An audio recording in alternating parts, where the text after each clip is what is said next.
Alright, trying to think. Oh,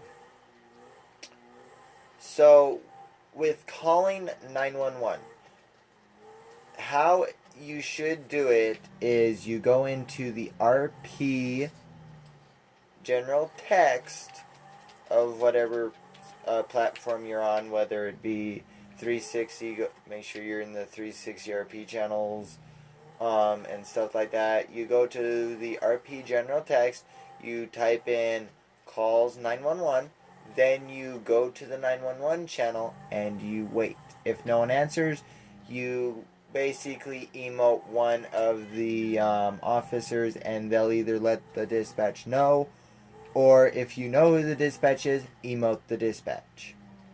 And that will definitely get one of their attention. One of theirs attention.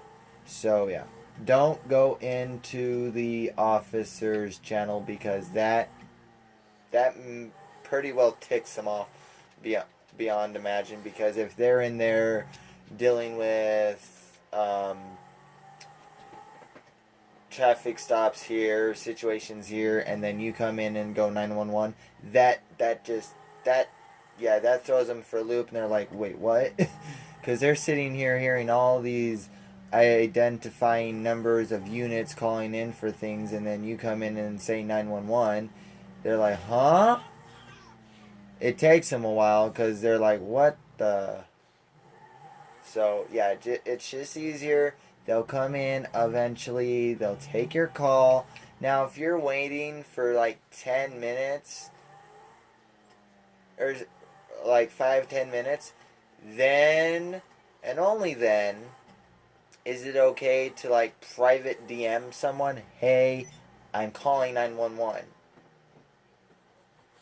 After you've done those 2 to 3 actions, if no one answers your call, then that is their fault for not answering it. You've tried everything you can. Then and only then will I not say anything if you go into the cops channel and say 911. And then if they get mad at you, hey, I tried to get a hold of you 3 different ways. I've tried RP General Text, I've tried emoting you in RP General Text, and I tried DMing you. No answer for 10 minutes. I was already told in the Civ certified video that I could do this if it came down to it. So, if you word it like that, they're not going to say much of anything. They might come to me bitching, and I'm going to say, hey, they clearly did the procedures of everything they could possibly do. And they was waiting for 10 minutes. A 911 call needs to be answered as soon as possible. Even if they have 20 different, even if they have like all officers busy and they're constantly calling into dispatch, that's where dispatch needs to be professional and say, all units stand by, dispatch needs to go to 911 chat. I hear that all the time in other servers. No difference in that category here in Mountain Law.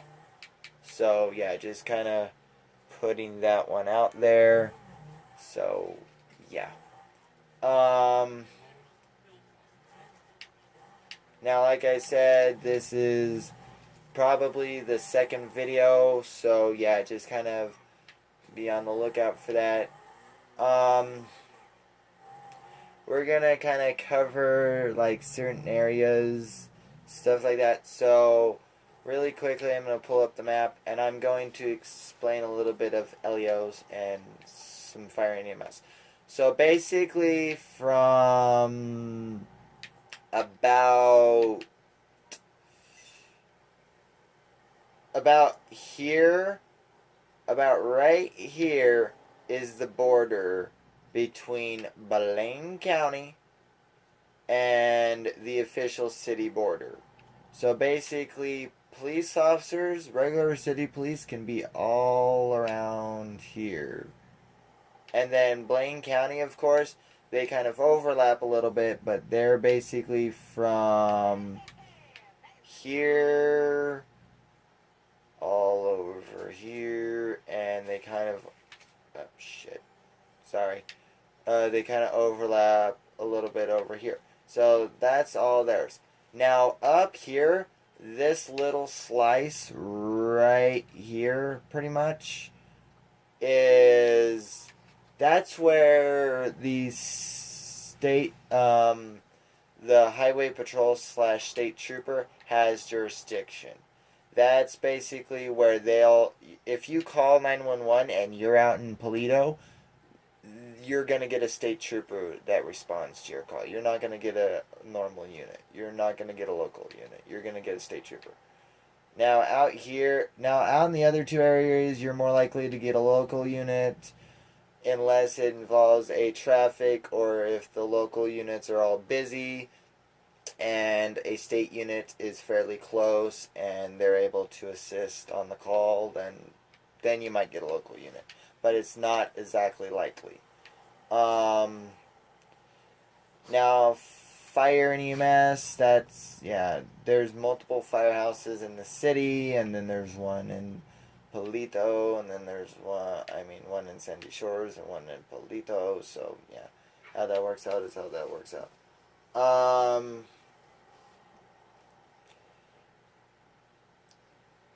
Now, with private property, so up here, a lot of private property can be claimed in this general vicinity. Right here is more of a, that's more of a federal, oh god, I forgot what it's called, sorry, nature reserve. It's basically kind of a nature reserve in that area, so there's just lots of roads, but, yeah. But up here, it's a lot of private land, and you can also have owned land, like over here, of course, and stuff like that. But the Grand Sonora Desert itself, you cannot own. That is basically a nature reserve to the sorts. Yeah.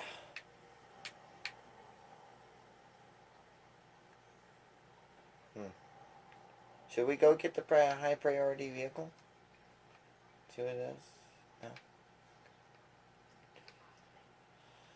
Alright. Let me think. This is probably gonna be close to an hour long, but hey, at least I know that you guys know what's going on. So, yeah.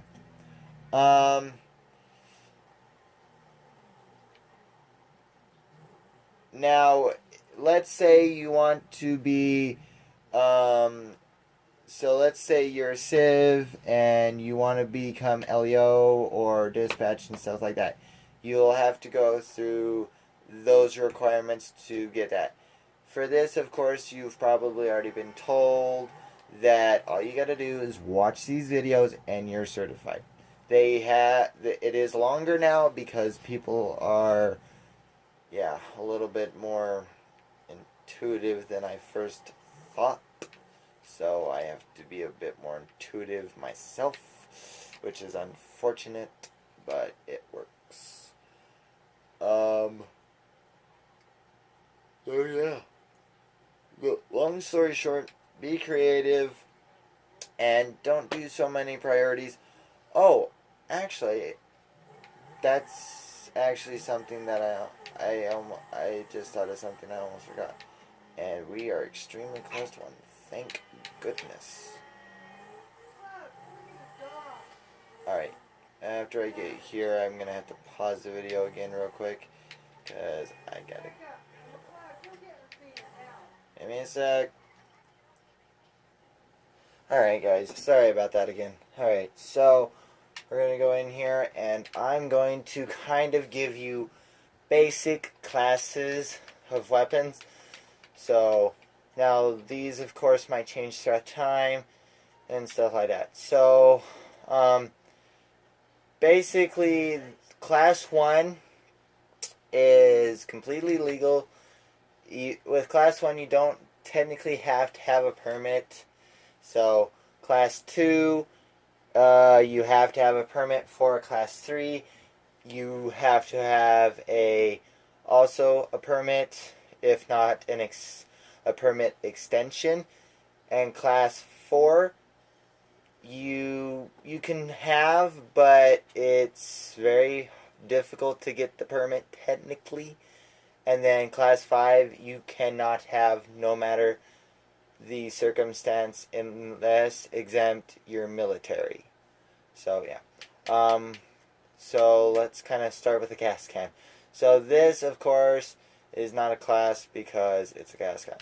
This is a class 4 weapon. So you basically have to have a specialized permit to use it. Class 4 weapon. Class 3 weapon. Class 2. Class 2. Class 2. Class 3. Class 1. Class 3. Class 3. Class 3. Pretty well, all these guns right here are pretty well class 3 weapons, minus this is a class 2 weapon, class 2 weapon. Those two right there are class 2 weapons because of certain reasons. So yeah, these 4 right here are class 4 weapons. Class 5 weapon, you cannot have it. Class 5 weapon again, cannot have it. Class 5 weapon, cannot have it. You're caught with it, you're going to lose your character and not be able to use them again, because that will be a life sentence in possession of a class 5 weapon. Class 3, class 2, class 3, class 2, class 1. Actually, that's a bottle, so that's not even in there, technically. Class 3. Wait, no. No, that can be a class 2, actually. Class 1, class 2, class 4, because with the suppressor and all that, class 4, class 2, class 3, class 4, class 1, to be honest, well, actually, class 2. Yeah, class 2. Class 5. To my knowledge, in most states, brass knuckles are illegal. You're caught with them, you're going to jail. To my knowledge, that is. Class 4, class 2, class 5. Cannot have it. You're caught with it, you're going to be 8 in life. Alright, well, I've pretty well got that. Now, all this stuff over here, it's not really sanctioned. You can have any type of bulletproof vest, any type of night gear that you want. Doesn't matter on that. So, yeah. I'll have to come in here later. And like I said, I have not, to be honest, I have not put those in. But that's probably the basics that I'm going to do is class da-da-da, da-da-da, da-da-da. So yeah, that pretty well almost puts us at an hour minus a couple minutes. So yeah, I might be stopping the video here shortly. I'm trying to make sure I remembered everything. Oh, as a Civ, if you cannot log into the CAD, please use the registration areas. You do not have to. I used to require you to at least borrow like character from like a friend or something, but now you can create your character in Civ registration, but that is not preferred. It is not meant for excessive use. It's only meant for basic use. It's not meant for everyone to be in there. If you are able to access the CAD, please do it with CAD. It's just easier. Because anything that happens on your character, you yourself have to go in there and make that adjustment. If you don't, you can be warned. And basically 3 warnings, 3 suspensions, and you basically get kicked. Kicks doesn't really have a number. Kicks, you have to wait 1 month and then you can reapply. You've probably already been told this. And then bans, you basically only can, depending on certain things, you can only be banned up to twice, depending on the ban. If you are just banned, then you can come back if either me or someone else can talk me into it of letting you come back. But if you're perma-banned, then that means that you've been given way too many chances, and I just don't want you back, because I don't want you to tear my server apart. It's just how it is. So that's with that. Now, if you guys have any questions about anything I've said on these videos, please let me know of your questions, comments, or concerns, and I will address them at the earliest convenience possible. Please be aware that these videos can and might be vamped in the future to where they're completely taken down and new ones will be put up. But until then, these are the latest videos that I'm going to be using as Civ certified videos. So, hope you guys had a great time. I know I did. I'll be seeing you guys on the flip side. And yeah. See you guys later. Bye.